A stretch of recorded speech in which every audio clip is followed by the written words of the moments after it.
Today, I want to talk to you about learning to walk. I have a 1-year-old grandson, and what was really fun is to watch him start to learn how to walk and to remember all this process and this procedure. And so I want to go through that a little bit and help you understand what to expect and how to expect and so forth. First things first, is there an age at which your child should start walking? The answer is no. Are there things that you can do to improve the progression to walking? And the answer is yes. And that's kind of what I want to talk to you a little bit about first. Number one, I recommend that as they're learning to walk, they do not wear shoes, especially in the house. I mean, yeah, if you're going out, you may put them in shoes and so forth. But most of the time, if they're learning to walk, it's good for their feet to be able to adjust to surfaces and adjust to balance and so forth. By not having them in shoes, all the intrinsic muscles, the muscles that are in the foot, can actually learn to function like they're supposed to, and they will function better. If they're constantly in shoes, you're actually giving them a disadvantage in the long run because they don't learn that technique of completely using all the individual joints and muscles and so forth of the feet to be able to walk the way they should. So my recommendation, don't have them wear shoes as they're learning to walk. Number two is it's good for them to fall. It's good for them to fail. One of the things that we learn with walking, and we learn with a lot of other things in life, is that there's these situations where we fail and we jump up and start working again, or in this case, start walking again. You learn a great deal, and the body, it changes and improves and gets better because of that. Good example from nature. You have a chrysalis that is formed when a caterpillar is becoming a butterfly. And in this chrysalis, they actually form and they go through the process of transforming into a butterfly.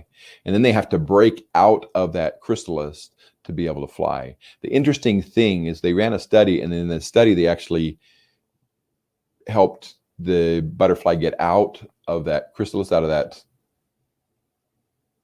basically shell that they're in, and every single one of those butterflies died. Whereas if you let them fight out and get out of there, then they get strong enough that they're able to fly away and they're able to function and live. So this fight, this struggle actually makes them stronger. Same thing for children.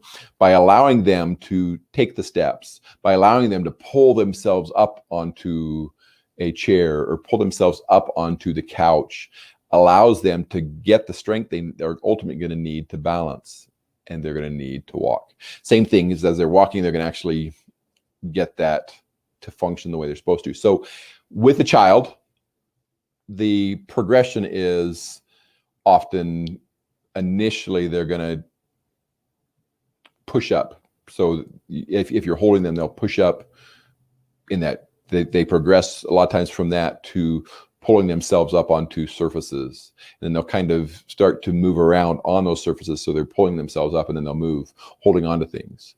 And then with some help, sometimes they will take some steps, but they won't have any balance, and they'll end up taking steps and falling. But this falling actually is teaching the brain, teaching the body how to work. Truthfully, if you look at a human being, it doesn't make a whole lot of sense that we can walk, that we learn how to balance through the different muscles in the legs and the torso and the pelvis area to be able to function like we can to truly walk. So, like we said, pushing up initially, pushing with their legs, pulling themselves up to a surface, starting to move around on the different surfaces, and then they'll start taking steps. 1 step, 2 steps, and you'll notice that sometimes they'll go too quickly and they'll fall, and they'll realize that's the problem. Sometimes they'll go too slowly and they'll fall backwards, same type of thing. But they're learning how to balance and how to do that. So allowing them to do that is valuable. Can you use things to improve this? When I was really young, they used to have these jumpers where the kids could get in, they'd jump. That was good for improving the strength of the legs. Having these little items that they can hold on to and walk, that also improves the functioning of their legs and getting to the point where they got the steps and so forth. But ultimately, at some point, they've got to learn the balance. They've got to do it without you holding their hands or without you helping them and giving them that move.